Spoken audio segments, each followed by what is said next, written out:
and just realized that there's no audio. Hi everyone. Just realized I didn't turn the audio live. You didn't hear any of that, which is amazing. So, because of that, I'm going to say that again. We're really excited to have launched the Kickstarter recently.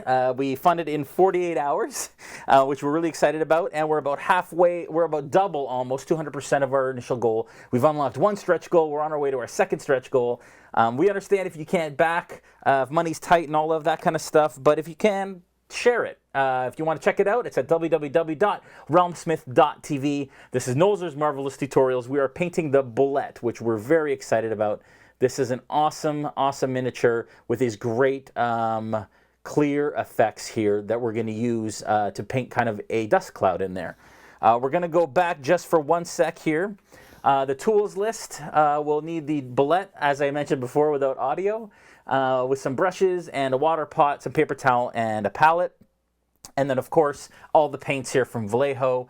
We've got heavy sienna, sepia wash, chainmail silver, a black wash, bone white, some brown ink, rosy flesh, leather brown, tan, red wash, plague brown, heavy ochre, orange fire, and moon yellow. There we go. Now I think you guys can hear me. I apologize about that. I am producing on my own, and I forgot to turn the audio on. Fun.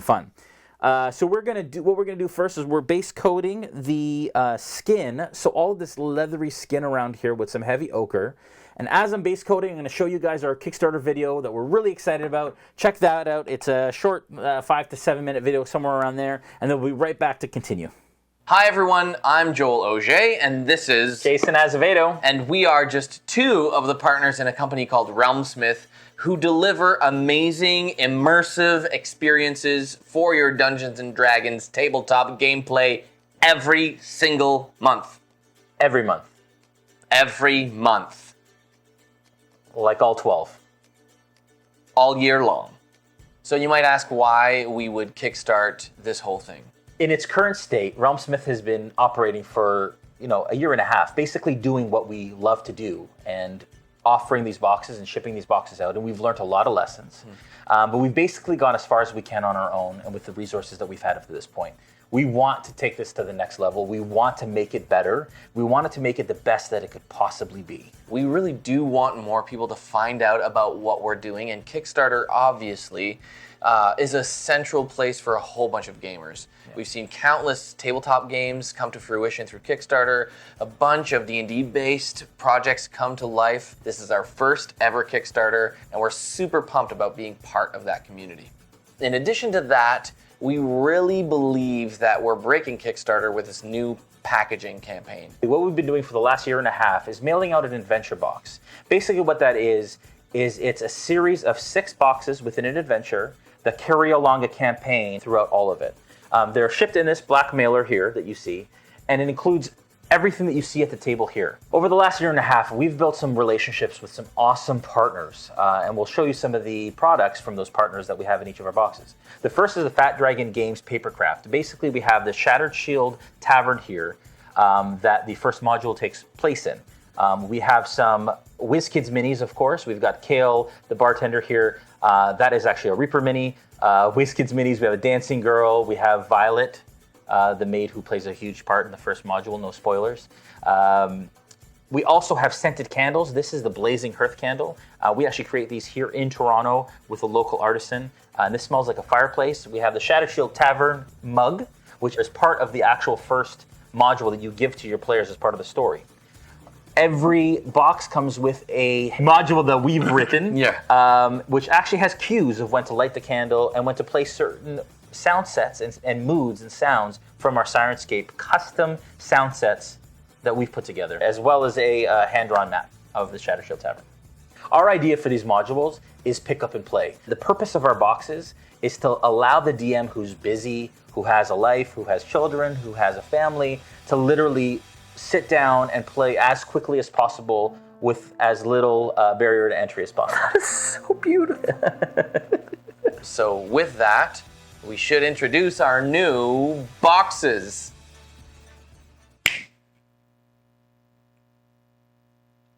The components were right. They had all of the when we cast stuff. The spell last time. Yes. We had the motion different than we did this time. The new boxes. We kind of did the whole like, whoosh, and then it happened. Is that the somatic? It's the somatic. Wow. Okay. Okay. I'm ready. Here we go. Here we go. Oh, here we go. It worked. Whew. All right. Well, this is it. We wanted to give as much value as we possibly could into our boxes. And we decided by looking outside of the box to create this brand new mailer that we can mail all of our boxes in each month. And as you open it up, what you'll see is within our prototype, there is actually a DM screen inside the box. It's in the box. Crazy, right? And so what you do is you cut it all out, and all these areas will be punchable, and you will punch it all out, and it will turn into exactly what you see in front of you here. It's a full DM screen with a bunch of tables that we like to use at our games. It's D&D 5e compatible. It's got an initiative tracker up top with these little markers that you can write your PC names in. There are markers for NPCs. There are markers for monsters if you want as well. And then there's this really cool, nifty, as it were, dice tower right in the middle of it. So you can roll your dice through it or whatever you want to do. There's also punch-out condition markers as well as initiative coins and things like that. So that is actually the value that we've added into the box every single month. As part of our initial goal, we want to make sure that we provide this DM screen. This is just a prototype. Of course, we want to be able to print it and tool it and offer it to monthly subscribers starting actually in January 2020. That we need a fulfillment partner. Currently, it's being done out of Tim's garage, as we talked about. And his wife isn't too happy about that. So we want to make sure that we're actually shipping on time through a fulfillment partner so that we're not doing it ourselves and we're able to focus on creating better content for all of you out there as well. In addition to our initial goal, which will bring us the DM screen upgrade and upgrading the items that are in the box, we have a bunch of really awesome stretch goals with the design and desire to actually bring the community together. And so check out our stretch goals. And then with the rewards, we have some crazy rewards. And our logistics manager, Tim, is going to kill us, really. But we weren't supposed to do this. We weren't, but we are because it's so cool and we're all about immersion. So please check those out. And they're in the same kind of vein as everything that we do at RealmSmith.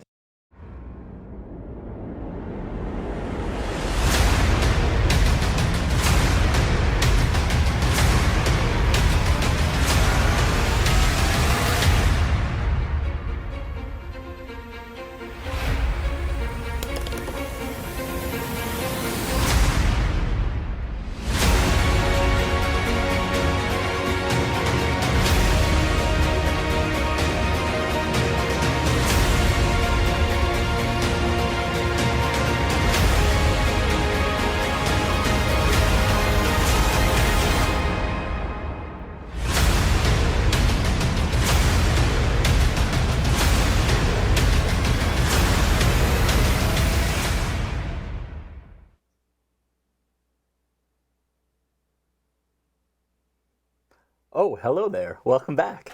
Again, that's our Kickstarter. Check it out. We're super excited. We've already unlocked one stretch goal. Moving our way to our second. You can check it out at www.realmsmith.tv/Kickstarter. And you can get all the information there that you need on the Kickstarter. Again, we are on heavy ochre, and we are using that for the skin tone. And we're just working it all in. I didn't get quite as much as I wanted to during the commercial break there, but I am working my way around. I am kind of trying to be careful not to get it as much onto the kind of dust cloud area as possible. Obviously, there's all that dust cloud stuff and that fun stuff that we're going to do later, so we don't want to get this heavy ochre on that. We just want to get it onto the actual kind of opaque,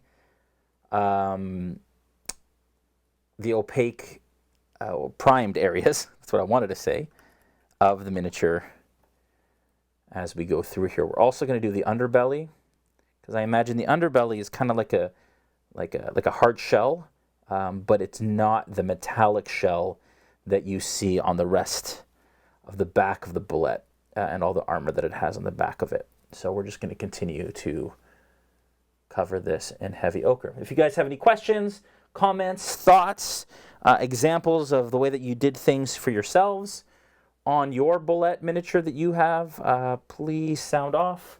I am in the chat here. So if you guys are out there, definitely let me know. Want to, of course, thank D&D Live for hosting us. I believe we're on right now. I'm not totally sure. Actually, looks like we may not be live on D&D Twitch, but that's okay. But if you guys could sign off, let me know you're there. It's awesome. All right.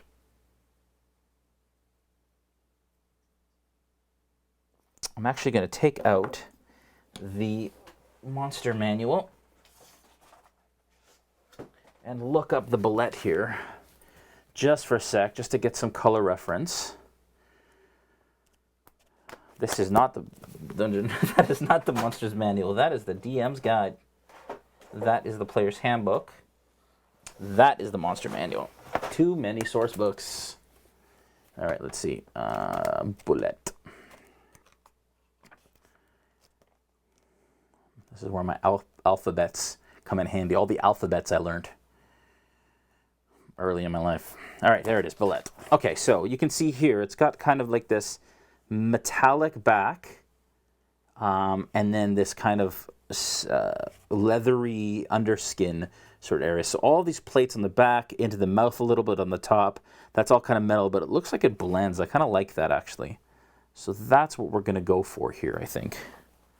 That's what we're going to try and go for a little bit. All right. So continuing with heavy ochre on the underbelly. Who's all with us tonight? Sirkigan says, I suck at painting and he recommends. Keep painting. That is the truth. I mean, it's put fairly simple there, but the fact is that it's all about techniques. Anybody could very easily kind of get the same results that I am by following the same techniques I am. I teach a lot of classes at shows. We do Vallejo master classes along with WizKids, and we partner with them, and we hold basically like 25 people per class. We were at Origins, and we did it on the show floor.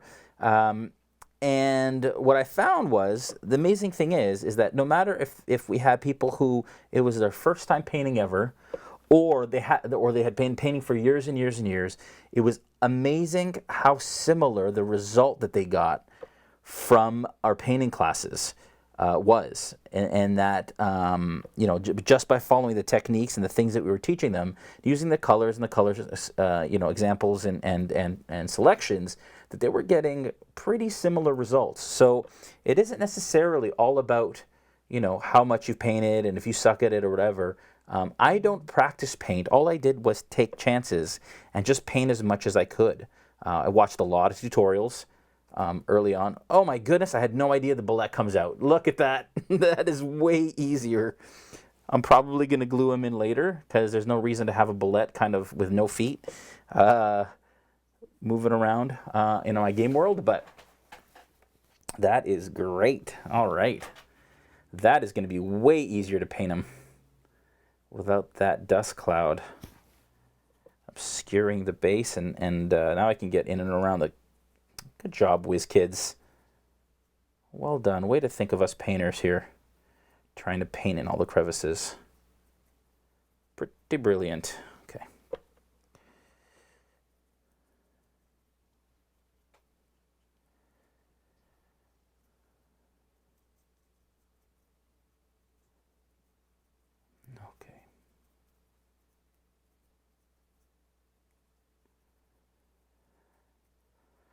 All right, I'm going to hold it on the head here because the head is going to be silver. So if I hold it on the head, I'm not going to muck up any of the painting that I'm doing. So we're going around, just including this. I've started with a tutorial about the Merilith. Oh, awesome. Namor car string. The Morca string? The painting the Halfling Rogue for a friend. Awesome. Hello, Naroon, of course, as usual. Welcome back. DPJ says the shark also comes out of its base. Super helpful. Oh, good call. Good to know when I get to the shark, which is an awesome WizKid, another awesome WizKids mini. All right. So again, working my way around. These extra opaque paints from Vallejo are awesome. You can see I'm basically getting this done in one coat with pretty awesome coverage. Actually. So it's actually covering very, very well. As advertised. And I'm able to do this. I should have known that came out of its base. Should have thunk it. Okay. Want to get into the crevices with this. We're not too concerned about painting on the areas that will be other colors later too much because they will be painted over. And this yellow color will be fairly easy to paint over later with that metallic color. So, all right. Well, forgetting the arm here. Last thing I need to do is just the arm. And then we'll continue with our base coat after that. Anybody run a Bulette in their games recently? Have you got any stories about Bulettes? We faced one, I don't know, about 6 months ago maybe, in our Order of Dragonsbane campaign, DM'd by Brandon. And it was fun, man. Those Bulettes they're nasty. It says that they don't even care what they attack or what they eat as long as it's food. They don't like dwarf flesh or elf flesh as much and will actually stop eating it once they've killed it if they realize that's what it is. But they'll go after other Bulettes. They're not very picky when it comes to who they attack in order to get food. And they've been known to clear out whole villages of people. Okay, so that is good. Very, very good. We've got that heavy, oh, see, I put it down and then I look and I see that there is a spot on its back leg I didn't get. And you'll get that all the time. When you're painting, you think you're done, you'll put it down, you'll pick it up again, you'll be like, ah, man. Even because of the way that it dries and the glare off some of the paint when it's wet. Sometimes when, you can't notice when it's wet, but when it dries, you notice. Okay, so what we're going to do actually is take a break from the heavy ochre because we're done with that color, and then we're going to go to the base. Because it comes off, we're waiting for the other one to dry, which is awesome. So now we are going to start with a base of ink on this. And the ink will actually give us more detail so we can see what's going on with it, because there's all kinds of fun little details in there that we'll end up touching later. If you guys do have a question, make sure that you say question first and then ask it just so I can catch them quick while I'm looking through it. Naroon says, do you know what Vallejo Glacier Blue smells like candy? Makes me wonder if they all have different smells. They do have weird smells. I think it's just a chemical compound. But that is really funny. It kind of does. Yeah, I have only just started learning to paint, Cirkigan says. Started with a new 3D printed mechs. Cool. That's awesome. Right on. Welcome, everyone. This is great. And we actually have more people watching than we have in I think this might be the highest. That's awesome. Welcome, guys. All right, so what we're going to use actually for this, you'd think we would use a wash, but we're not. Washes tend to be a bit more opaque than inks do, so we're actually going to be using a brown ink. What the ink will do is it will tone the surface instead of adding the contrast like a wash does. We are going to water it down just a touch, but this ink will go on semi-opaque or almost transparent and just add some color, hopefully.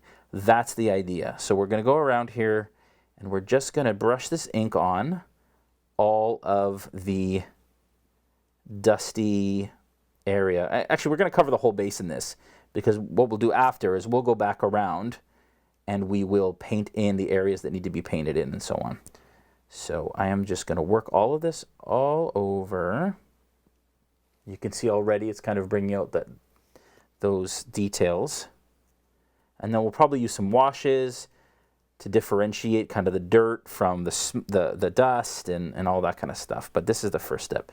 First step is giving this a liberal coat of ink. I'm actually not even diluting the ink because I want it to colorize it fairly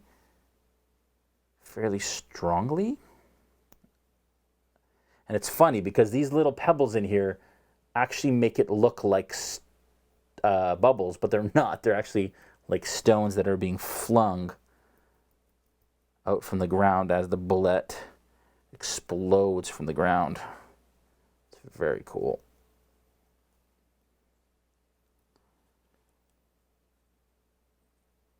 And this, like I said, will give it some contrast, but not as much as a wash would. A wash would give it, would obscure and be much more opaque than an ink will.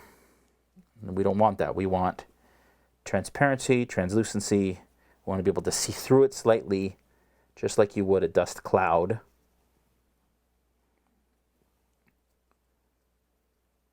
Here we go. Now again, we're going to get all this. Now in the front here, we know that that's ground. So I'm actually probably going to stay away from that for now. I don't mind getting over onto it because we don't care if we paint on it, but there's no need to. Again, not upset if we do, but there's no need to. So we're just going to kind of try and stay away from it. Make sure you get both sides so they get good color. Kind of spread, clearance. I was going to say dispersion. I don't know if dispersion is a word, but I just made it up. There we go. All right. So that is the start. We are going to let that ink dry. It's going to take some time, I'm sure. But we're going to let that ink, washes and inks tend to take a little bit longer. I find washes take a little longer than inks actually to dry, because on the back, you can see on the flat sides, it's almost already dry. But that, how cool is that? Put that down, let that rest for a sec. Pick up our bulette and see how he's doing. Still kind of wet. Still fairly wet. And we don't want to add a wash because we're going to be washing this area. It's probably our next step on this heavy ochre. We don't want to be doing that just yet. Yeah, Papa Fox tacos. I would say yes. I would use ink for flames and magical effects as well if you've got them. I prefer to. I'm glad. That's cool. And Narun says, watch RealmSmith's YouTube channel. You'll learn a lot. Thanks. Thanks. There's lots of stuff up there for you guys to watch. All right. So we're going to do the inside of the mouth because we're waiting for the outside to dry. We're going to use tan.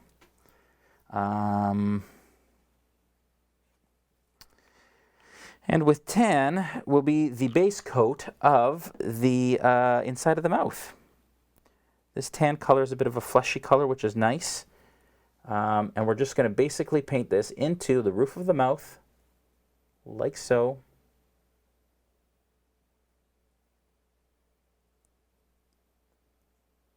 And we're not too concerned about getting it on the primed areas, but at this point we don't want to get it onto the yellow areas that we've already base coated. I mean, it's a pain in the butt just to cover them up again. It's not a huge deal because obviously you can just go over them again because it's just a base coat, but why do the work?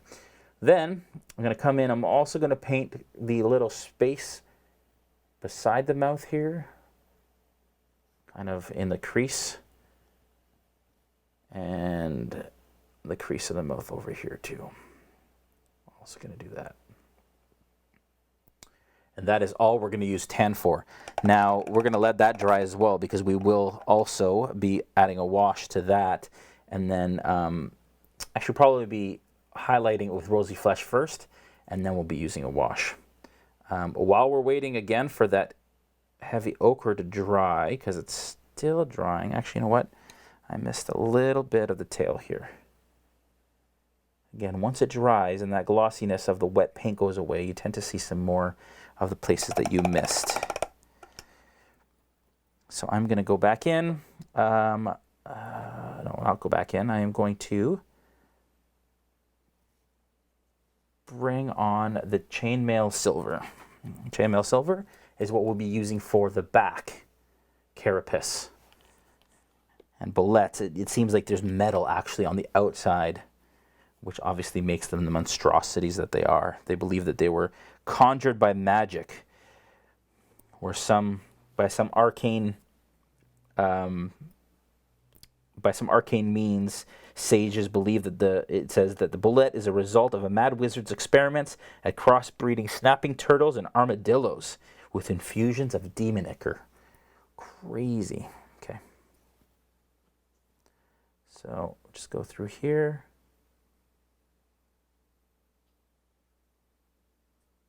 Now I am using the number 2 brush because I'm getting a lot more work done in a quicker amount of time.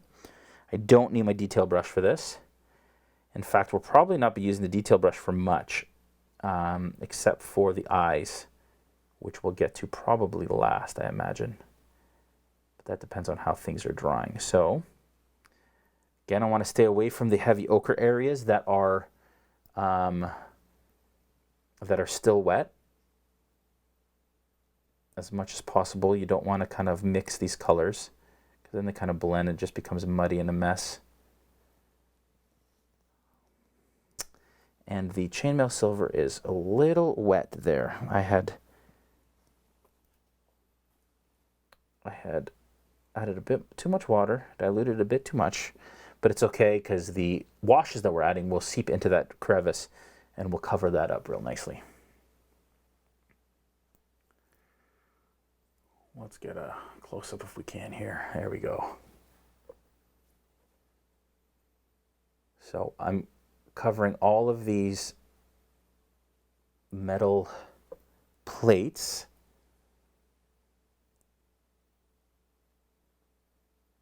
that come down his arm like that, and on this side and over here.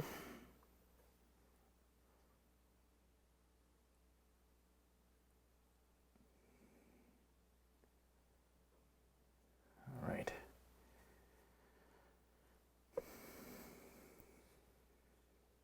Question, how about a cloud giant next week?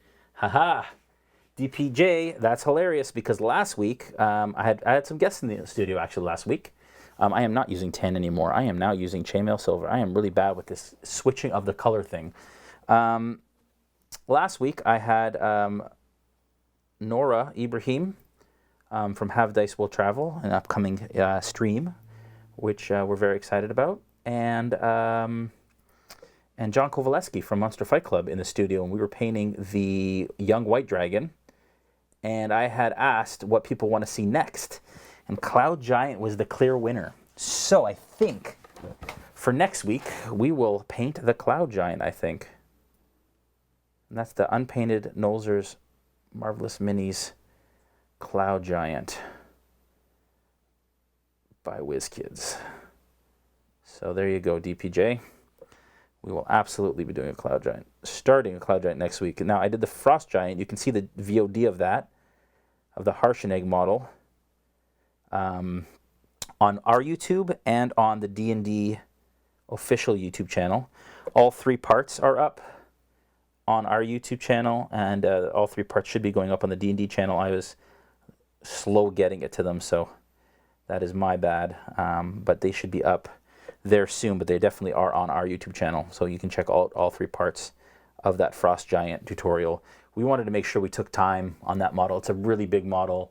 It's an impressive model, so we wanted to make sure that we took the time that was necessary in order to cover the techniques for that model. And because Harshenegg, if you're running Storm King's Thunder, is a main NPC.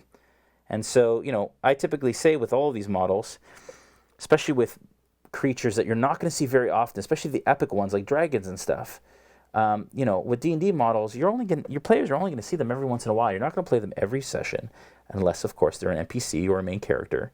And so, you know, I believe in kind of tabletop minimum quality in order to get them impressive on the table, scaring the heck out of your PCs, but still manageable from a painting perspective. And so we took the time on Harshenegg because he is a main character in that campaign. Okay.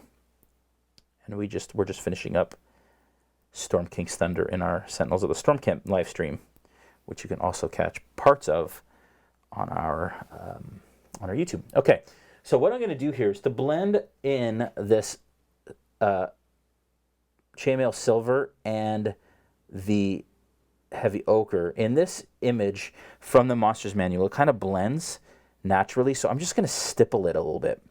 And by stippling it, hopefully we'll get a bit of a more natural look to the progression from silver to heavy ochre. Now I'm probably going to come back with heavy ochre after that to come back with a stipple up the other way and then blend it a bit better. I'm also going to paint the inside of the mouth because his teeth would all be this silver kind of hard material. So I'm going to paint the teeth, make sure not to get it on the tan from the tongue and the inside of the mouth. And then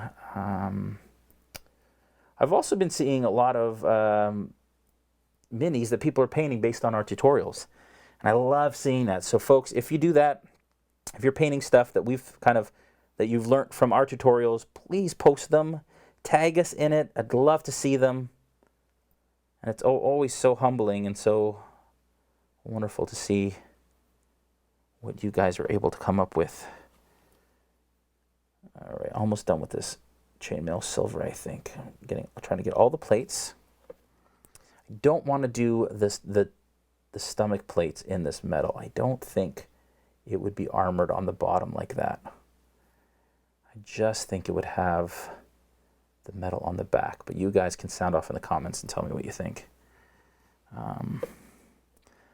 But I would imagine that is not the case. Kind of like a turtle. Okay, I just got to get the tail now. And same thing with the tail. It's got plates on top and bottom. I'm just going to do the metal plates on the top and not the bottom of the tail. Like that.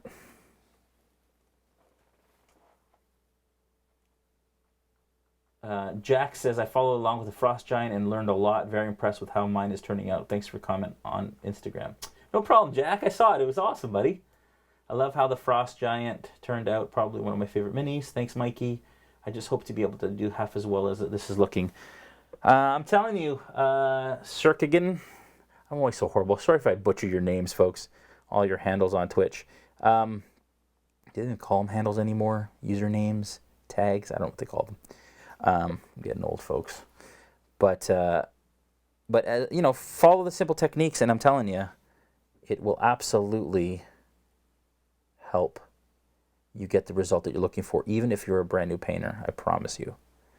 A little patience will get you a long way. Okay, so that's the silver, and that's all done quite simply. And this is just base coating, folks. This isn't even where the magic happens.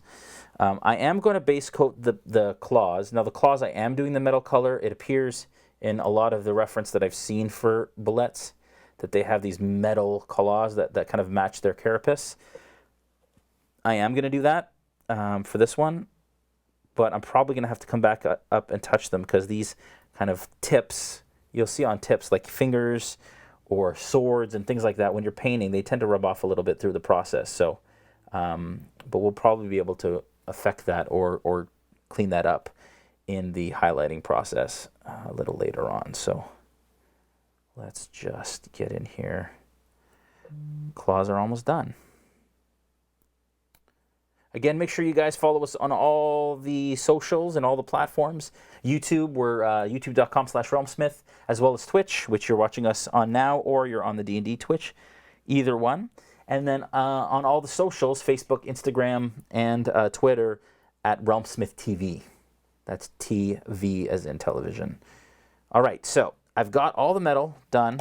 I'm not super happy with the way that the bottom of the mouth is. I think I want to blend that a bit better. So I'm going to wash this off. And this metal paint tends to stay in all these little metal fragments. So you want to make sure that you rinse that really well. I'm going to come back in here with the heavy ochre. And I'm going to go in and I'm just going to stipple it a little bit onto here just to, like I said, blend those two areas together. And then when we add the wash, that'll really help as well. Yeah, it's doing a good job. All right. Went a little too high on one side. Sometimes I just use my finger to wipe off mistakes. because that works. There we go. There. And that is blended under the mouth a little bit. I am including a hard stop or a hard line between the plates and the skin. I'm not blending it as maybe originally I thought I might. I did get some metal over here onto the skin, which I want to clean up a bit, but I like a nice clean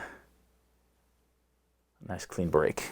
All right, so put that down, let that dry for a sec. Back to the base, see where we're at. I'm pretty sure it's still pretty wet. Especially in the recesses. Yeah, you can see it's still pretty wet. I may have to go get my little fan if this doesn't go, but maybe by the time we're done the bulette, it'll be dry. What I might do actually is go into the recesses and kind of spread this out a little bit where it's the deepest. With a wash, this tends to really wreck but with an ink, not so much I find. Just spreading it out a little bit so for the sake of time we can speed through this a bit more. Spread it out, there we go. Because again, we don't necessarily want it in the recesses, we just want it to be colorized. Okay, cool. All right, well, on the bulette, actually we had just painted some of that heavy ochre to cover it a little bit. So maybe, and to blend it. So where are we going to start here? Let's start with the tongue. So the tongue, we have added tan in there. We're going to go to rosy flesh. Next, give it a good shake. Question, I find base coating weapons black and dry brush them with silver. It gets a nice used look. Do you always base coat armor and weapons in silver first? If they're silver, I change between chainmail silver and gunmetal for Vallejo. The reason why I do that is depends on how tarnished I want this weapon to look. And then the highlight that I use also depends. So I usually base coat them completely with a metal color, and then I'll go in, add a wash, a black wash, sometimes a brown wash or like something rusty if I want it to look a little rusty, and then I'll dry brush with a silver or chainmail silver, and then an edge highlight of silver, just to make it nice and shiny if it's a newer sword. If it's an older sword, then you don't have to do that as much. Okay, I'm going to come in, I'm going to mix a little bit of tan in with rosy flesh to get somewhere in the middle here, and all I'm doing is I'm going to brush it onto the high part of the tongue. I'm trying not to get the recess here, and I'm also going to paint it into the little ridges. On the little ridges, not in. You don't want to paint it into the crevices. Just want to paint it onto the ridges just so we get a little bit of depth. Look at that.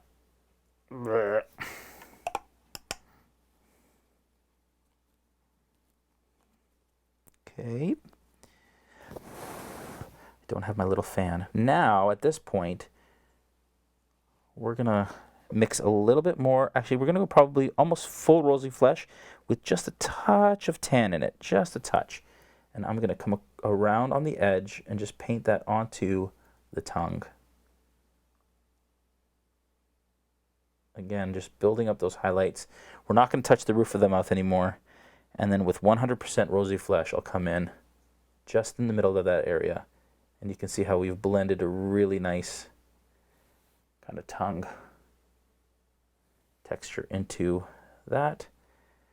I'm also going to run it along here as well, just in the middle and in the middle along here. And then when we add the red wash, that'll really make it pop. Okay, with that done, let that dry, and we're going to go back in with some sepia wash. Now, again, the difference between inks and washes are typically used for adding depth and shadow. We call it liquid talent around here because this is where the magic happens, folks. For those of you that are new painters, this is where the magic happens. So I'm going to find an area that is the most dry, which to me is the base here, or the stomach. Let's go in on a close-up. And basically, I'm going to wipe this wash on, and you can see already just around that how much depth it's added to that little growth on his underside. Pretty freaking cool. And what I say with washes all the time is I don't paint washes on, I manipulate them. And so what you're doing is I'm actually adding wash in a big glob like this, and then I'm moving it around so that it gets into the recesses. Get his undercarriage. That's the word we use here. And what we're doing, I'm making sure to get the sepia wash in. Oh, geez, I got some of the, oops. Got some of the metal on here. That's not good. There we go. For some reason, it mixed into the metal. We're going to go through, and you can see it's just bringing out that texture on the skin. Again, magic. Pretty awesome.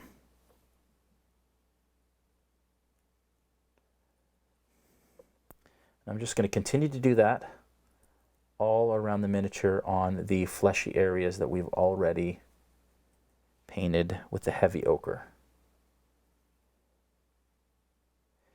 And we don't want to be afraid to get it into the recesses that are adjacent to the metal, but we don't want to get it onto the metal. The metal we are going to wash with a black wash, which will give that area depth. If you get a little bit on there, it's fine.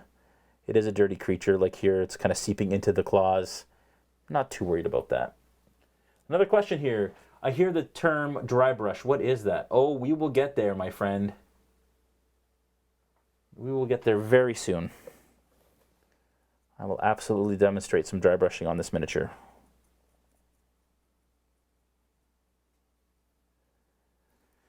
So stay tuned, don't go anywhere.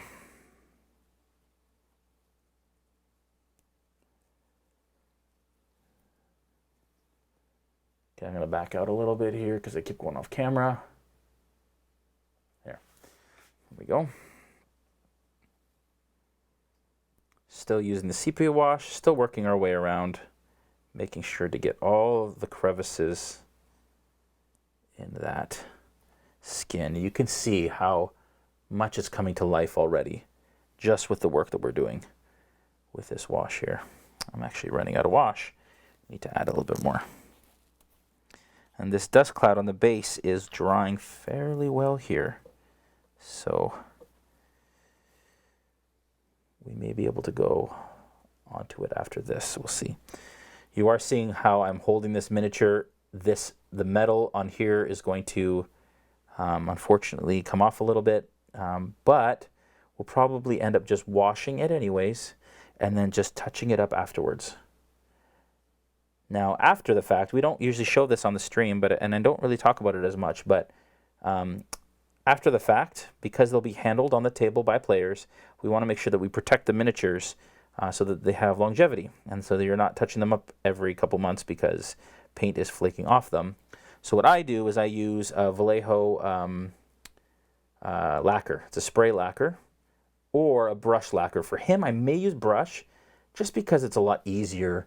It's quicker. I don't have to go outside and spray. It's probably healthier for me. But yeah, I'm going to use probably a brush lacquer because I could literally take a big brush, dip it in the lacquer, and I use a matte lacquer for this. So that and then what I'll probably do is use a matte lacquer and then come back with, if I were using spray, I'd use matte, and then I come back and use a gloss lacquer to bring out some of the lustrous kind of shininess of the carapace on the metal. But because I might be using a brush, I'll just brush the gloss on the metal and then just brush the matte on the skin and all those other areas. So that's probably what I'll end up doing. Wow, so you can see how that sepia wash is really, I love sepia. It's probably my favorite wash. I use it for a lot of things. There we go. I got it a little bit on the metal, but that's not a huge, huge issue. Okay, let's go back to the base here. It's looking good. Not quite dry yet, but it's getting there. We'll probably be able to start to pick out some of those details very soon. How are we doing for time, folks? Oh gosh, lots of time, over an hour. Question from Osobabeku. Osobabeku. I have no idea how to say that. Sorry. Question: how would it be possible to find out the paints you're going to use on the next mini in advance? I know everybody keeps saying that. I know, folks. I am going to try and commit with this Kickstarter. Things have been crazy. Trust me. But I will absolutely try to get paints out the week before for the next week. I am going to commit to trying to do that. I will promise to commit to trying to do that. I will. Things have been a frenetic pace. It's been kind of crazy, especially this summer with all the shows and things and streams that we're doing. But I will absolutely make a very focused effort on getting you the paints ahead of time. That would be great. Okay, I'll do that. And maybe I'll start with this week with the Cloud Giant. I'll try and get those paints out tomorrow for Sunday. Okay? Although Sunday, I don't know if there's a stream. I have to check because there is, I think there's a stream on Sunday. Although it is a holiday here in Canada that weekend, so I'll have to see. So stay tuned. Might not be next week, might be the week after, but I will absolutely let you know. And I will definitely post I will definitely try to post. I just don't want to let you folks down. So anyways, we are using black wash. For the black wash, we're going to put it onto all of the metal areas. Again, you have a wet wash right now. You have a wet sepia wash in and around the area. So you want to make sure that you're not killing that wash. But I am going ahead and adding black. Now, I am also allowing it to seep into the recesses where the skin and the metal meet, and that will give a little bit of contrast and delineation between the two surfaces. So,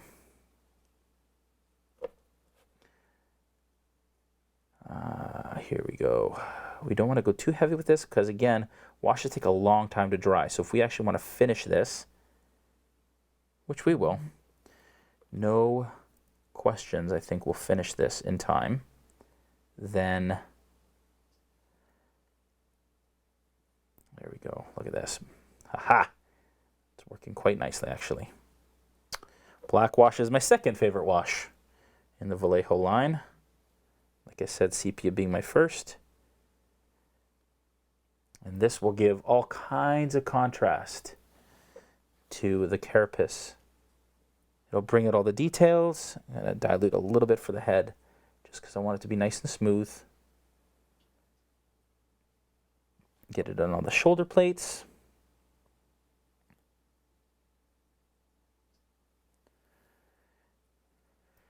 Get it across the head. Again, I am manipulating it onto the surface so that it rests in all the recesses and gets me the contrast that I am looking for. Look at that. Especially around the brow here, into the eye sockets, so that when we paint the eye sockets, that orangey kind of burning yellow color, that it'll be clear. I'm trying not to get it onto the skin, trying not to get it into the mouth, which I just totally did. I'm painting it into the recess here between where the flesh color is and the mouth, but I'm trying not to get it on the flesh, just into the recesses. Again, down here, into the recesses, not onto the actual tongue area, because I'm going to use a red wash for that.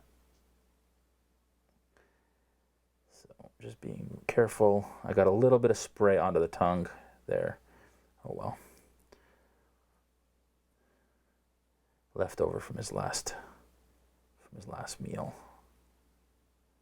Okay. I also was looking to see where bulettes are from, or where they're, but it sounds like they're in all kinds of different spots. They're not partial necessarily to temperate, or don't think they're partial to like Arctic locales, but there may be a kind of bulette that is. Maybe you guys can tell me. Maybe, I don't know. But, you know, forests, deserts, They're not very picky. They also don't have layers, apparently. They're very nomadic, and they just basically go where the food is. And then they'll basically stay in an area until it's consumed everything it can and move on. Okay, so that is that. We're going to let that sit.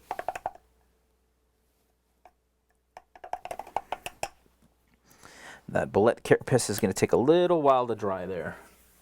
Little while. I think different color washes are used to complement the base colors you are covering. Yes, that is correct. Did I just hear Cloud Giant for the next session? You did, Jack. You sure did. A $20 figure and 120 in paints. I know, Jack. It's the world we live in. It is the hobby world we live in. All right. Okay, this is pretty much dry enough. It's still not totally dry in some of the recesses, but it's definitely dry enough that I can start to pick out some of the details. What I'm going to do is all of the rock areas, all the stones, all the little stuff, I'm going to pick out with heavy sienna. Where is it? Here.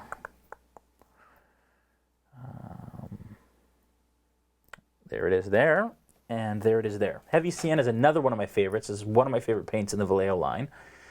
It is, again, an extra opaque paint. So it goes on in one coat. I'm going to use my number 2 brush still because I want to get lots of work done as quickly as possible. Basically cover one stone per kind of swipe, if that makes sense. Papa Fox Taco says, people get mugged for their Vallejo colors at game conventions, black market spikes in Indianapolis for Gen Con, right? Inked in Indian says, quick hello from Niagara on the Lake.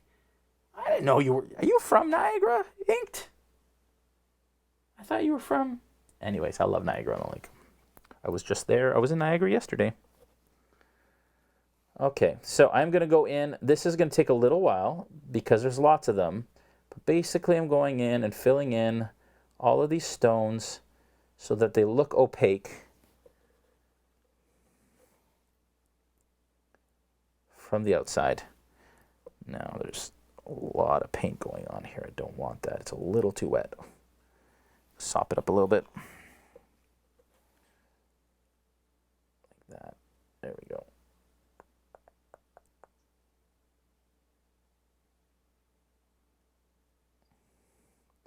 And then we're going to wash those with a black ink so that they really stick out. Now this takes a little while again because there's so many little stones all around this as it's kind of exploding out of the dirt.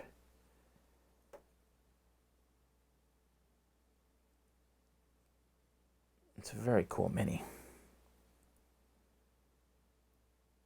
Okay, do the stones in here.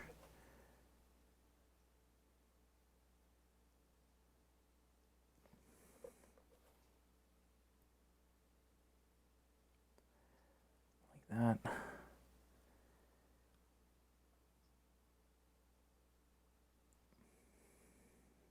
It's going to be tough to get all of these actually.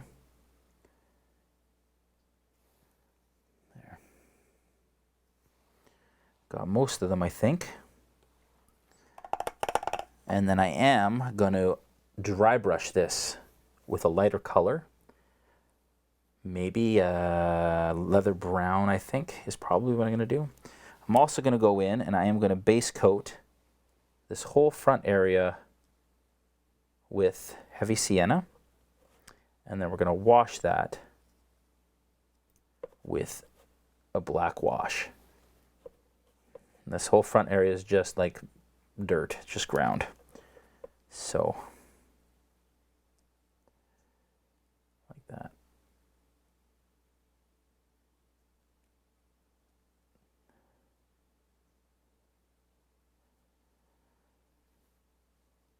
All right. So this kind of looks like solid ground, and then the rest looks like cloud of dust, dirt being sprayed up into the air. as the Bulette bursts through. Love it. Can't wait to use this in our games. Okay, so that's it. So you can see now that this area here, it's a little hard to see on camera, but this area here is opaque, solid, and that'll dry solid. And then the rest of it is kind of semi-transparent because it's a cloud. And like I said, when I add a black ink to that, it's going to look really cool. Or sorry, a black wash to the ground. And then I'll dry brush some of the cloud, and then you'll get kind of the semi-transparent sort of effect.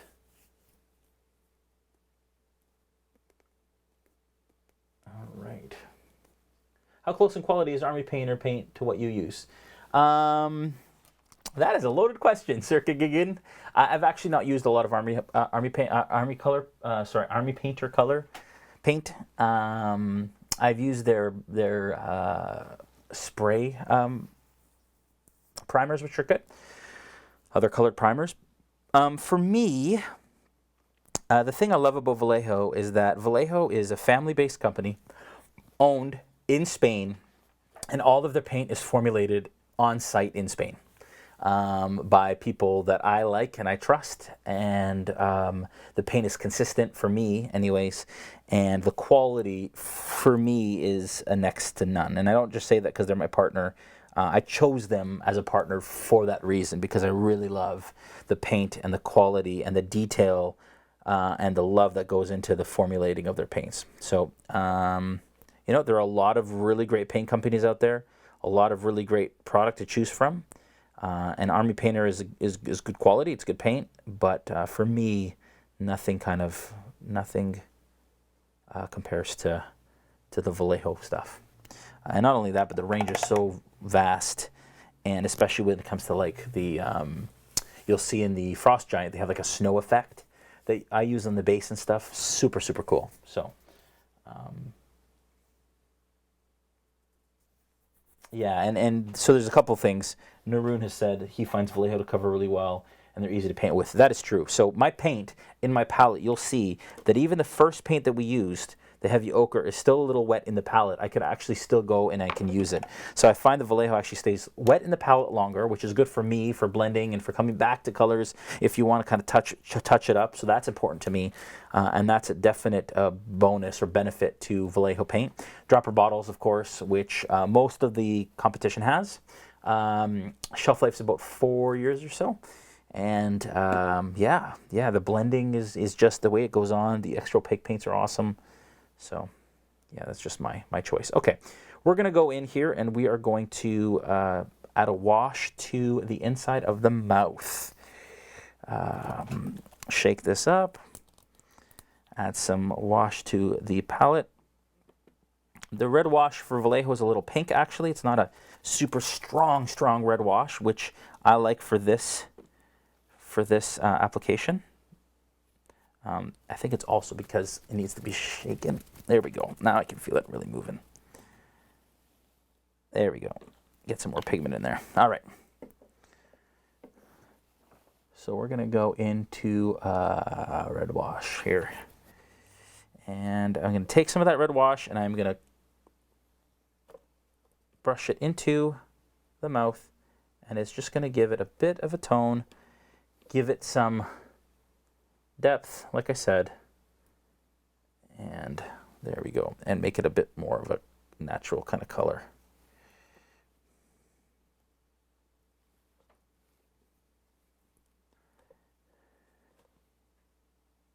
There we go. Beautiful. All right. Good stuff. Okay. We're still waiting for that black wash to dry. Again, I don't have my fan, so I go back to the incredibly manly blowing technique that I use for drying minis.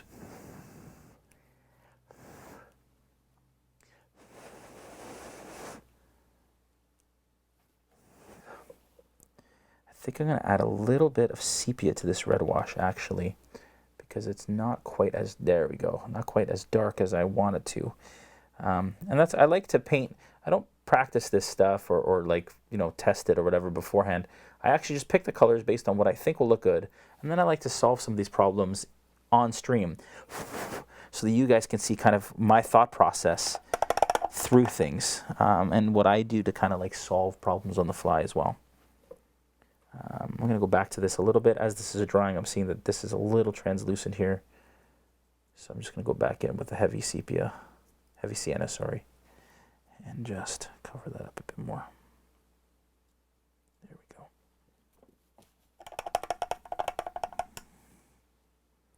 It's looking good, folks. It's looking good. It's taking a little time to dry, but that's okay. Let's look at the Bulette again. Oh, look at this.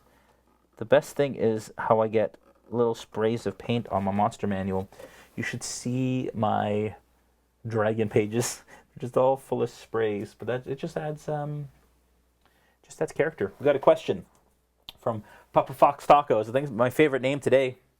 Have you tried Games Workshop contrast colors? What do you think? Yeah, I have tried Games Workshop colors, and they're awesome. Games Workshop Citadel colors are a great product. I started painting with Citadel and moved to Vallejo just because I think Vallejo has a bit more versatility and that bit of a higher end quality paint. But the contrast paints are pretty cool. I don't think they're good for everything. I tried them at a show. I can't remember which show it was. ACD Game Fair, I think. I tested them with the Games Workshop folks, and they do some things really well. And I think the magic for those contrast paints is when you use two together and you layer. That's where I think the magic is. But when it comes to metallics or other things like that, I honestly, truly think they're designed for the painter the unseasoned painter or the novice painter who just doesn't necessarily want to paint a lot of detail, but just wants to get paint onto the mini. And that's a great way to do it.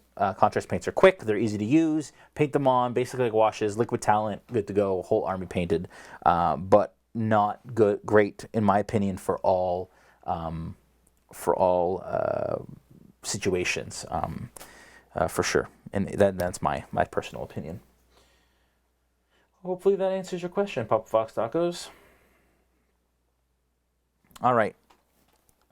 Again, these washes take a little time. Now the wash is still wet on the mini. I might have to go get my little fan.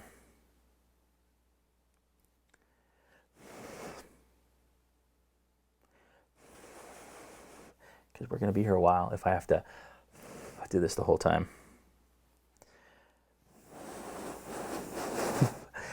Let's read about the Bulette, folks. A little story time with RealmSmith. What do you say?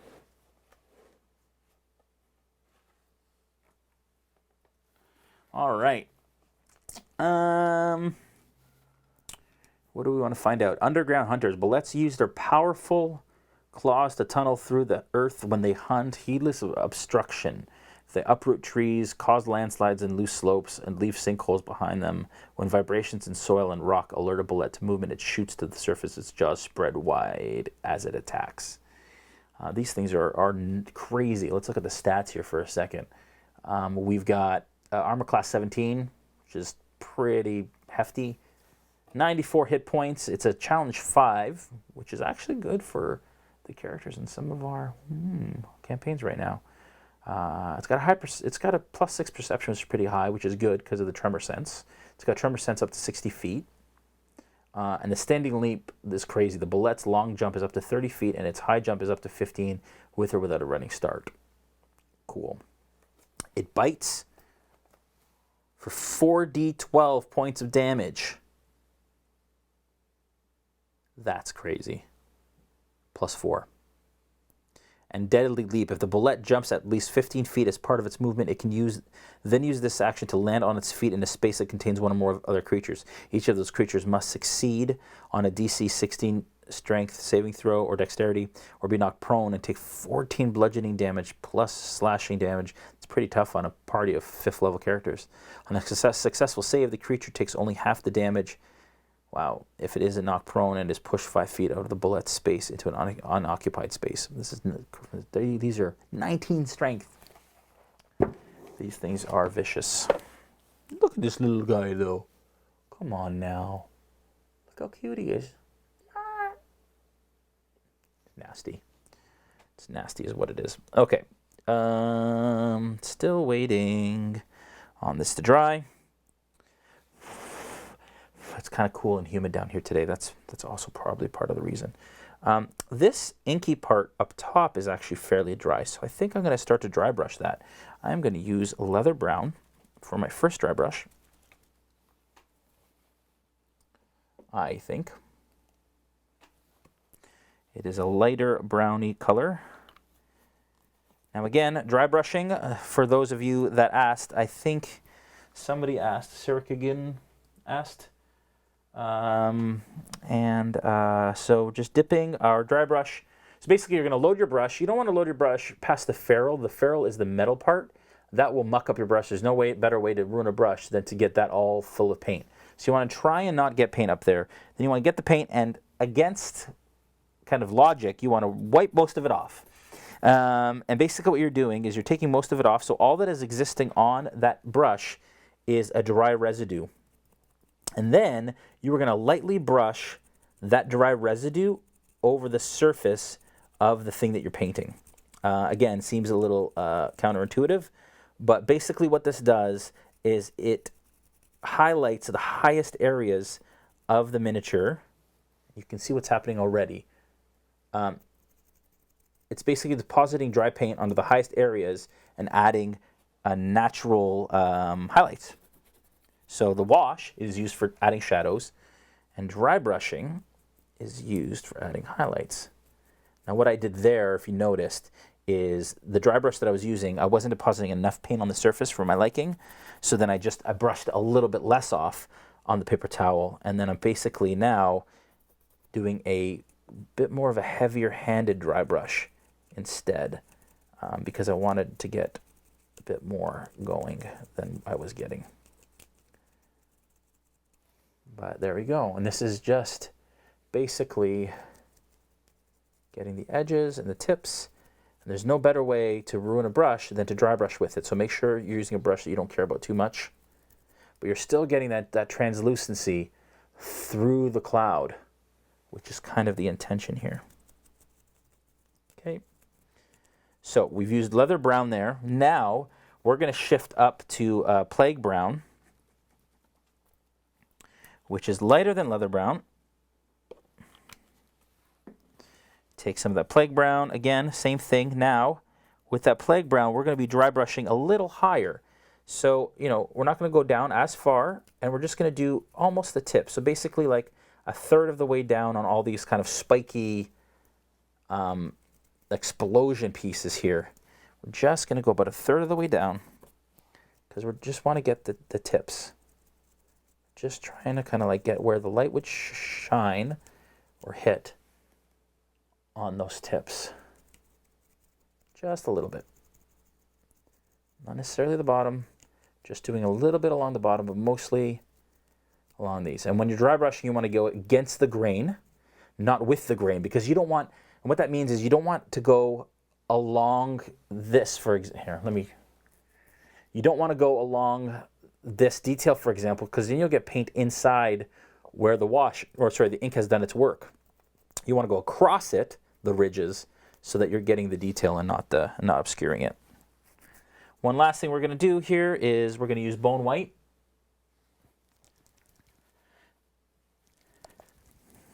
And we're going to mix that with the plague brown a little bit to get somewhere in between, like that. Wipe most of it off again. And now just the very tip of the top, and you'll see right away how that starts to really pop the detail up there. Now this is the very top of the dust where he's exploded out, and it's not fully opaque, but it's more opaque. Doing a light brush of it down here. Basically don't want to paint this area. We just want to add some differentiation and contrast, like that.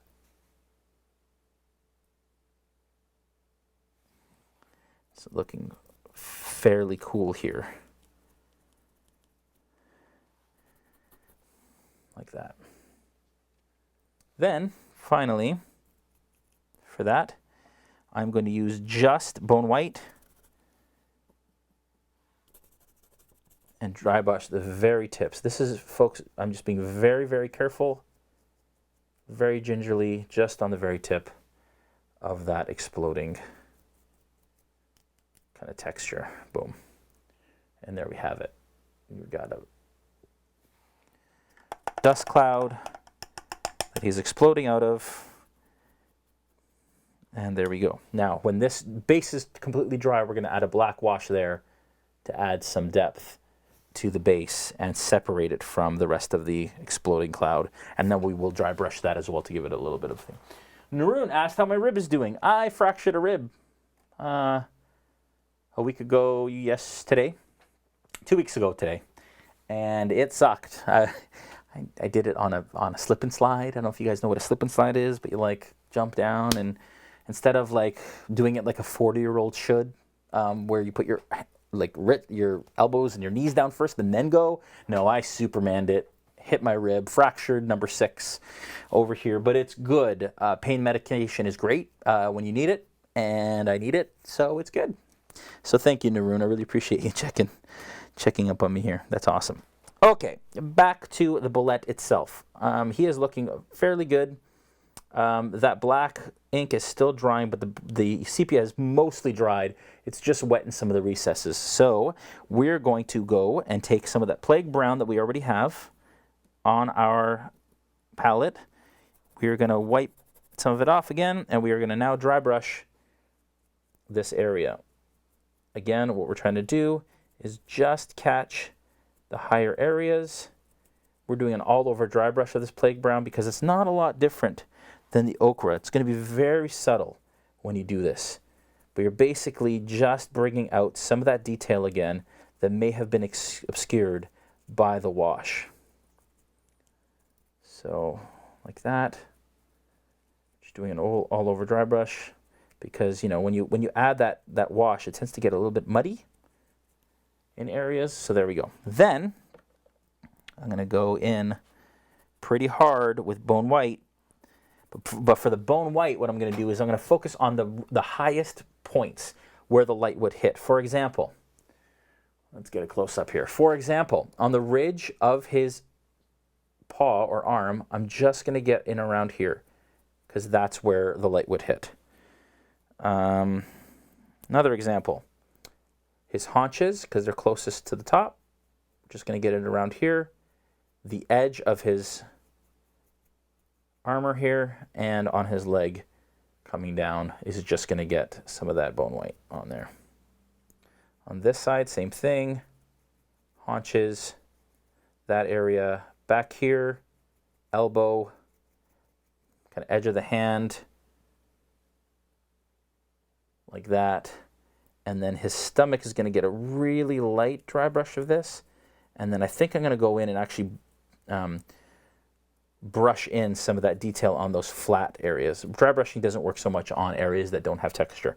It really works well on areas that have, like this skin, that have a lot of kind of bumps and stuff, but doesn't obviously work so well on his belly, for example. So what I'm going to do is I'm going to go in, I'm going to use my large brush again. I'm going to go in with the plague brown, and I'm going to add a little line on the side and kind of outline the plates where the light would hit.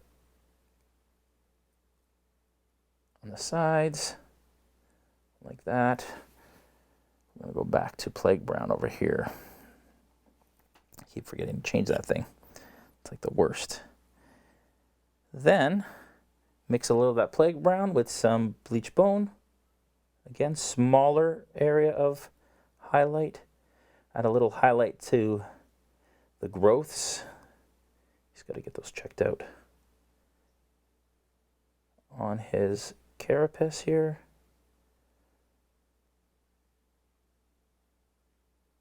Doing both sides and along the top and the side here. There. Wouldn't be getting a lot of light on the bottom, but you can see that I'm just kind of outlining it a little bit. There, like that. I am going to do a bit of an overbrush just on these because I really like the color that I got here. It's this plague brown mixed with bleach bone color. It's really rich, so I want to try and get some of these areas. They got washed out by the bleach bone a bit. Okay, there. His skin is pretty much done.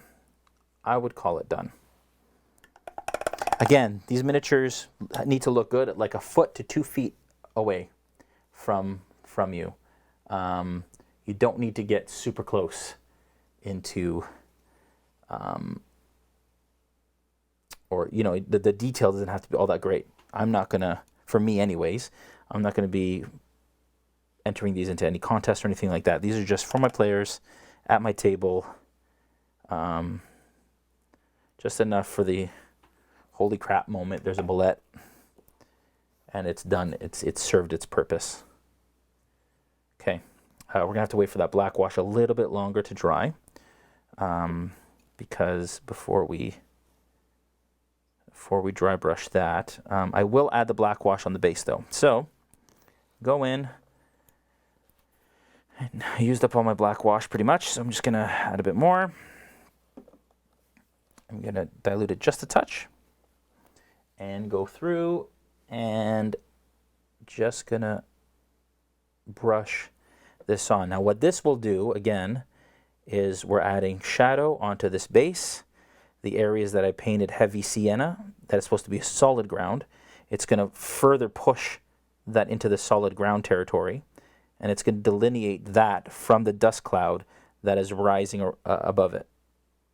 So we're just adding this to that area and to the adjacent kind of recesses to the dust cloud, like that. I'm also going to brush some into the inside center of this because that's kind of the deepest area. It's got some rocks and stuff in it, so I want those to kind of stand out. Also brushing it onto some of the rocks that are in the cloud because they didn't get, you know, they kind of get buried a little bit. But as I do that, you can see, here I'll show you. Sorry, I was off camera there. You can see that as soon as I add that black wash, all of a sudden they pop.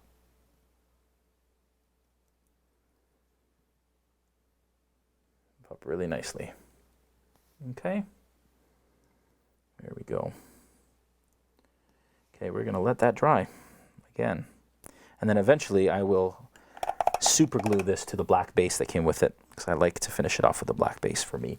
Just the spatial awareness of where the base sits on the on whatever terrain I'm using helps me and the players. Okay.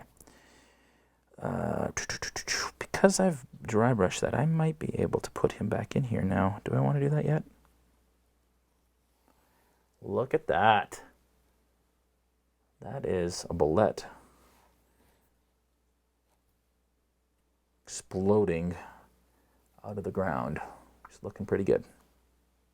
But I'm not going to keep him in there just yet. All right. Next, I'm going to, you know what?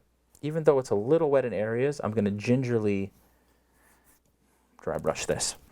It's actually still wet in my palette. So again, get a little bit of this chainmail silver. Wipe most of it off. And then it's the same color that we used for the base tone, but basically this is going to now just bring some of those highlights back out because they got a little obscured by the wash. And so we want to make sure that he is still nice and shiny.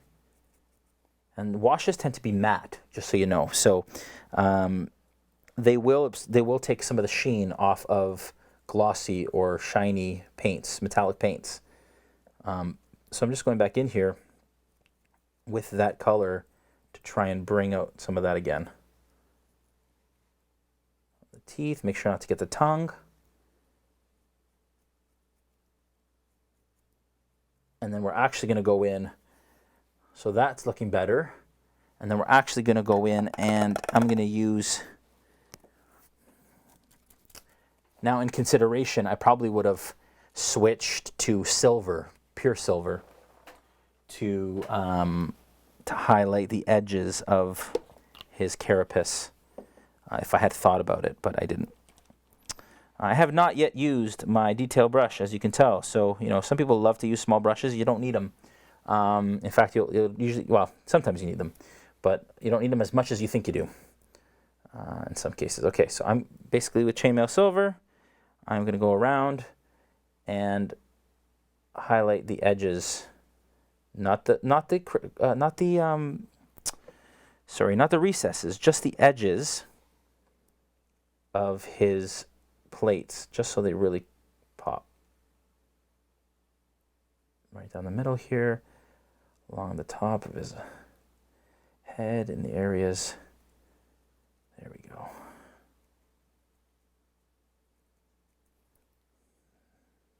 Perfect. All right. Actually, also probably would have used a bit of a bluish wash too in some of these areas for his head. Okay, I am going to paint a little bit of black wash into his eye socket in preparation for finishing his eyes, because we really want that orange and yellow to pop. So I'm just painting it around the edges so that, I get some depth in the recesses. Okay. I'm also going to highlight his claws a bit in the front here, like that. And I think I'm going to put him in the base very soon. Okay. Let's see here. I'm going to do his eyes now. Why not? For this, I am going to use the detail brush. So that is a small area. What I'm going to do is I'm going to take orange fire, shake that up real nice. This is the only thing we'll be using orange fire for today.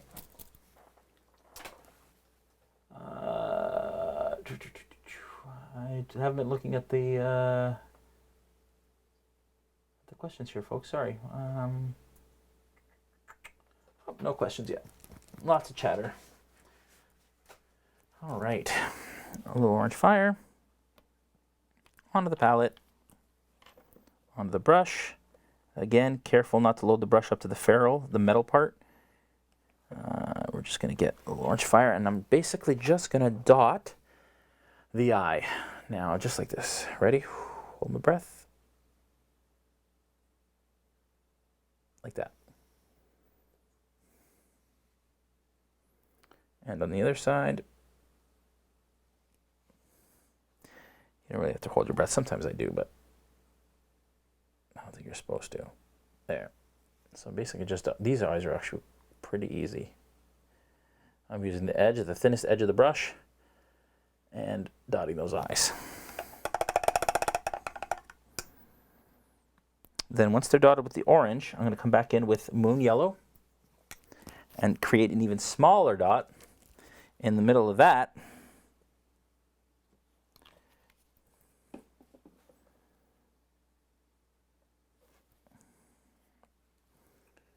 Here we go.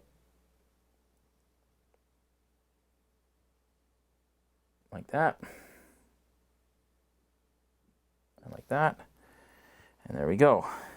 And then I'm going to get some sepia. Oh, let me let it dry for a sec.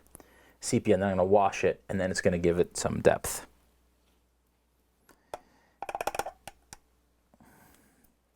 I'm also going to get a little rosy flesh and touch up that tongue, because I've got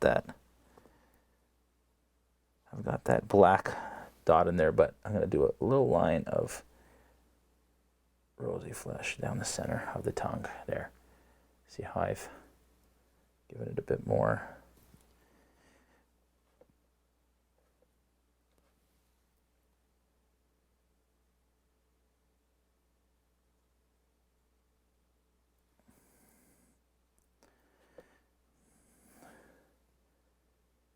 Down the center like this. There. At a distance, you'll really see that tongue. on the edge as well. Little line along the edge.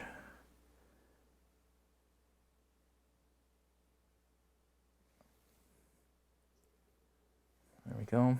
And why not do the ridges while we're waiting for the rest to dry? Do a little line along the ridges.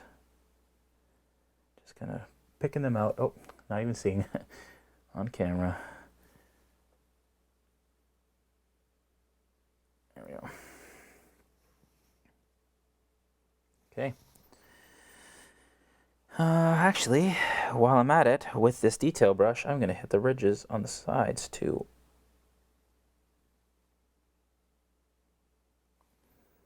There. Okay. I think other than the sepia wash I said I was going to add to the eyes.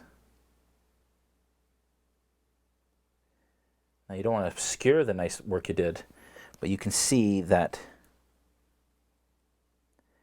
adding sepia around the eye will make it pop a bit more. All right.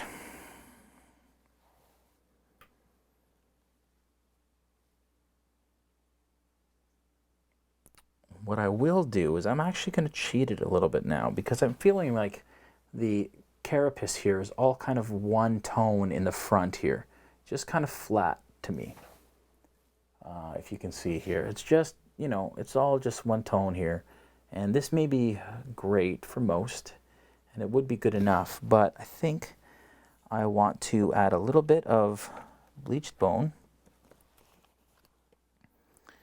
and mix that with some chainmail silver. Just a little bleach bone, chainmail silver, just to lighten it a bit. And then I think I want to paint that along the ridge here. Let's see how that looks. Yeah, just to give a natural kind of highlight. There we go. That's cool. It's actually working. Now, I would typically use silver or something, but I'm working with the paint that I've pulled here.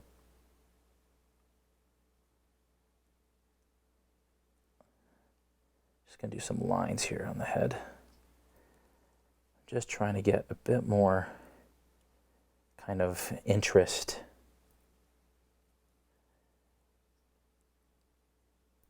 Trying to highlight that head a bit more than what we had. There. Just to kind of push those highlights a bit. And then when I paint that with a gloss, that'll come out nicely. I would rather use a fully metallic paint for this and not have to lighten it but you work with what you've got. There.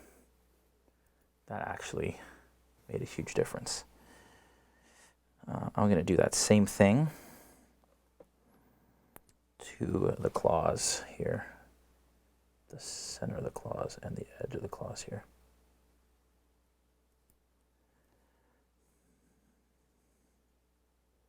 Using the edge of my brush to highlight the ridges on the claws. I'm actually going to do that along the back too. There. Okay, I think the Bulette itself is complete. I would say that that is pretty done. Now, the problem is that this base is taking a long time to dry. This wash that I put on here is taking its sweet time. So I may have to get I keep saying I might have to get my fan, but I actually mean it this time. While we're waiting for this to dry, there he is, bursting out here. While we're waiting for this to dry, I'd love to hear where you guys are from. Please let me know. Thanks, Cirkigan. Thanks, Mikey. People are saying it's awesome. Cirkigan had to leave because it's like really early. Tucson, Arizona. Arizona's got to be hot. Calgary, very nice, Jack. Fellow Canadian, fellow Canuck. Love it. Love it. So next week, I think we'll do the Cloud Giant. Hey, guys? Missouri. Right on. Let's look at the Cloud Giants for a sec, just while we're waiting for this to dry here.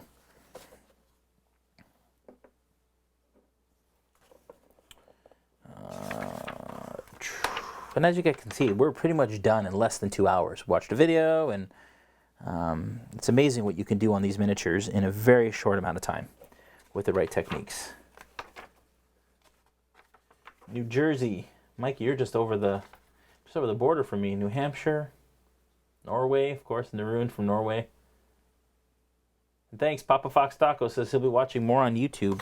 We got lots, including our Beholder tutorial and our Owlbear tutorial and all that fun stuff. A, B, C, D. What am I looking for? Giants.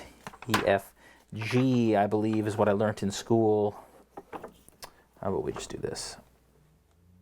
There it is, Cloud Giant. That is the Cloud Giant that's in the book.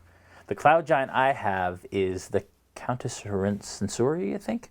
It's the one where she's holding like a flame thing, and she's got these cool robes. I think that's the one we're going to be painting, which I'm super excited about. Excuse me, that was horrible. Tomorrow night, while we're waiting here, we've got Order of Dragon's Bane, which is our D&D live stream. Please check it out. I'm not sure what we're doing tomorrow night. It's been a tough kind of go again with the Kickstarter and just doing kind of extra stuff. So we will be doing a game. I don't know what. It'll probably be a one-shot of some sort. I might be DMing. We'll see. But that's tomorrow night at 7:30 Eastern. You can see it there, all the details on YouTube and on Twitch. Again, our Kickstarter, as I mentioned before, it is live right now. We just passed our first stretch goal, and we're approaching our second stretch goal, which is really exciting. It's about bringing the physical boxes that we create along with the digital experience and wrapping it all up. So please check that out and back it if you can. If not, it would be awesome if you could share it. Fire Giant, we already did Oso Babaiko.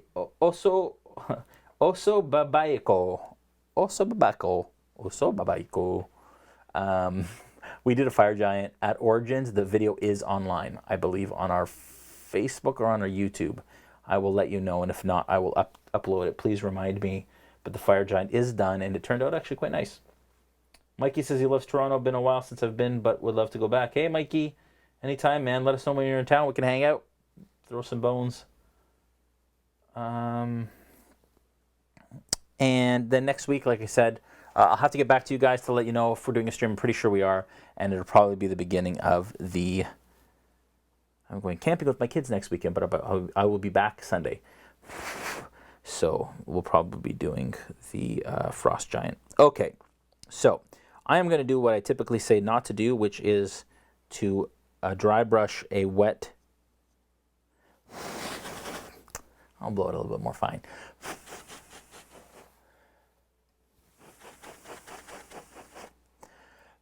We also have a Hill Giant that we can do eventually. That's a lot of flesh. But we could absolutely do that as well.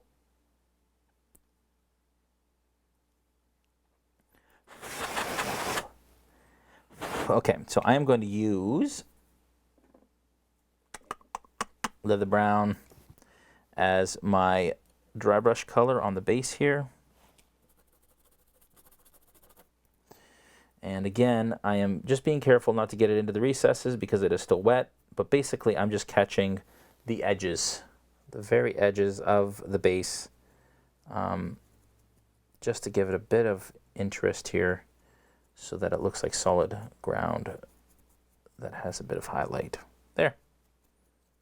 That is all I'm going to do for it, because then the cloud emanates from it very, very, very clearly. We also did a zombie beholder, if you guys remember. We painted the Dungeon of the Mad Mage zombie beholder. We did a repaint on it. And that is going to go live on our Facebook, if it's not already, soon. And I will be posting pictures of that on our Instagram. So make sure you guys follow us on the Instagram, because anything we do here, we also post it on Instagram afterwards, so you can see the final version of it. That looks really cool under so you can see the final version of it a little kind of up close and in more detail. We've done that with the Frost Giant and a bunch of others. We will be posting a photo of this because this guy is done. I'll give you guys a final turn of the Bulette. There's a couple things maybe I would have done differently. I would have used a harsher, maybe wash in the mouth, maybe a flesh wash, or a more opaque red wash. And maybe would have differentiated the colors in this more. So maybe made this a bit more grays, maybe just to lighten it up more so it didn't kind of blend so much with the model, but I think it's okay. But other than that, I think it turned out all right.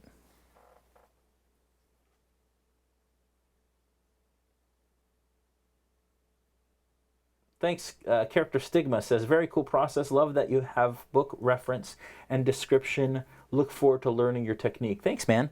I'm a purist. I love me some D&D, and so I love to take the color scheme from the Monsters Manual and recreate it on the miniatures that we do. That's something that brings me a lot of joy, and I like to stay true to the subject matter. So that is something, oh, excuse me. That is something I love to make sure that we do. The Kickstarter is a tiring process, folks. But I definitely like to do that. So I appreciate that you guys have noticed that, and that the fact that we use the subject matter as our inspiration for that. Mikey says, looks like a fractured rib isn't slowing your painting down. No, it's not. It's slowing down a lot of else, including sleeping. But pain medication helps to make that a lot easier on me than it would be otherwise. For sure. Guys, I keep blowing through these miniatures in less than the 2 hours that we have set for this. It's just, the techniques are quick. We're done this Bulette, and I'm trying to kill time. Any questions you guys got?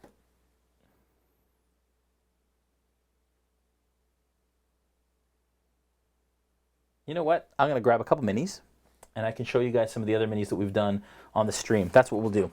And so you guys can kind of take a look at that. One sec. I will be right back. You can probably still hear me.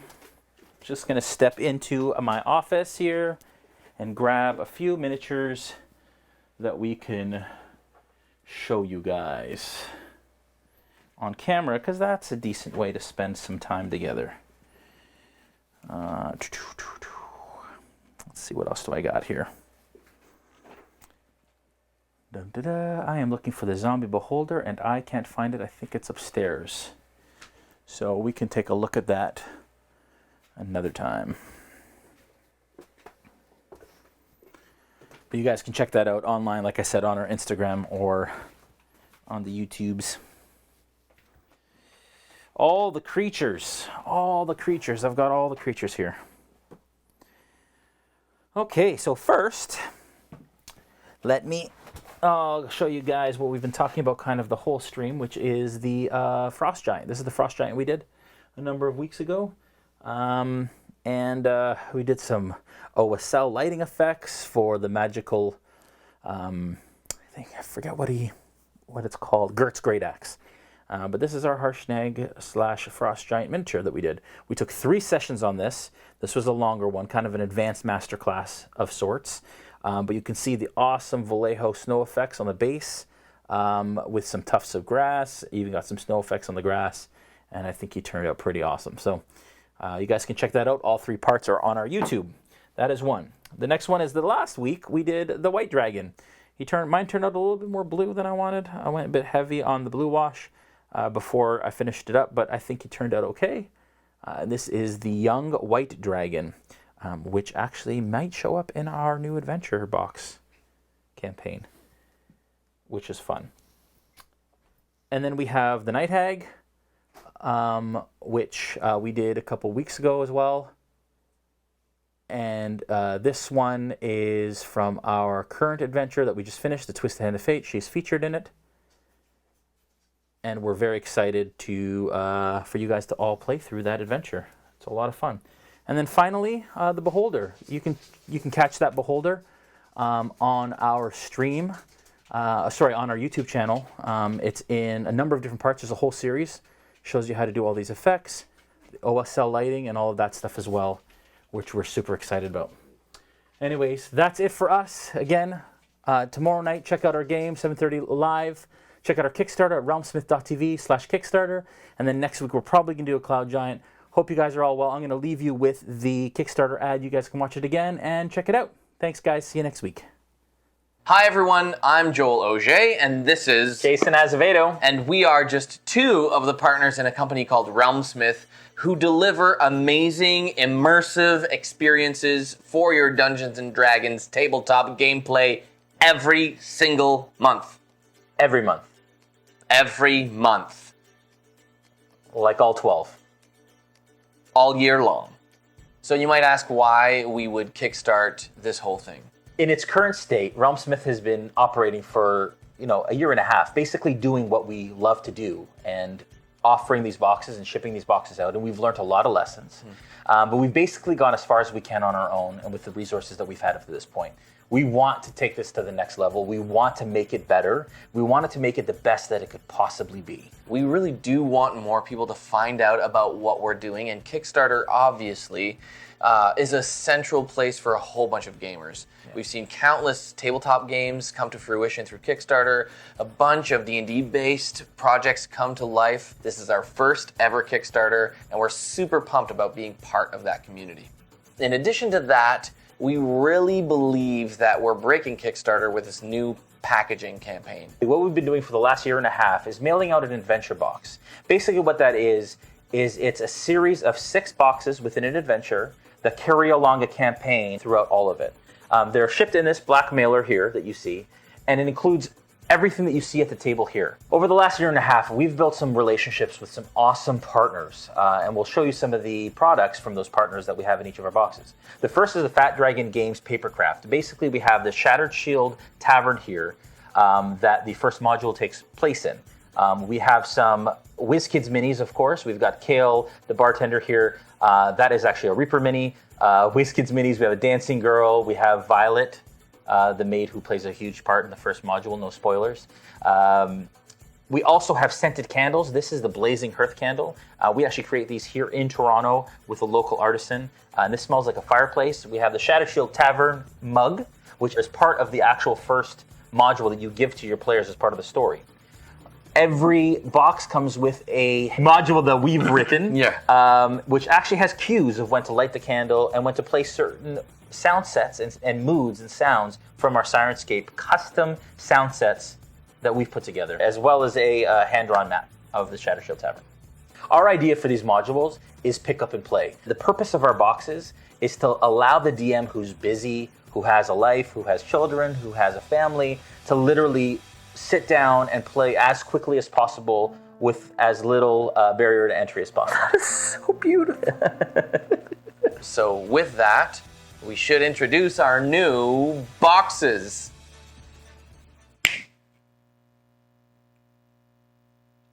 The components were right. They had all of the when we cast stuff. The spell last time. Yes. We had the motion different than we did this time. The new boxes. We kind of did the whole like whoosh, and then it happened. Is that the somatic? It's the somatic. It's the wah. Okay. Okay. I'm ready. Here we go. Here we go. Oh, here we go. It worked. Whew. All right. Well, this is it. We wanted to give as much value as we possibly could into our boxes.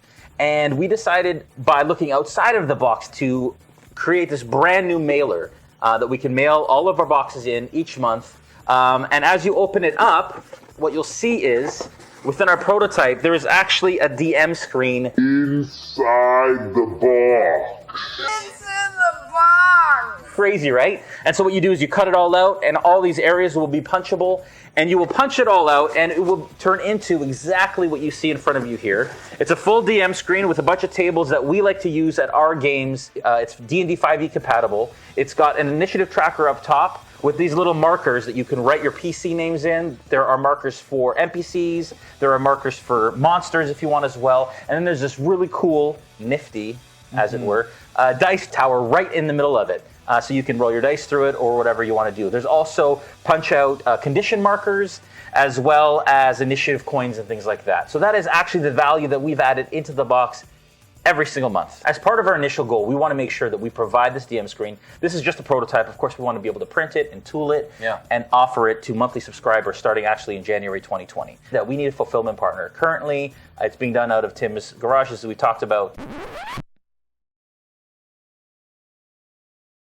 And his wife isn't too happy about that. So we want to make sure that we're actually shipping on time through a fulfillment partner so that we're not doing it ourselves and we're able to focus on creating better content for all of you out there as well.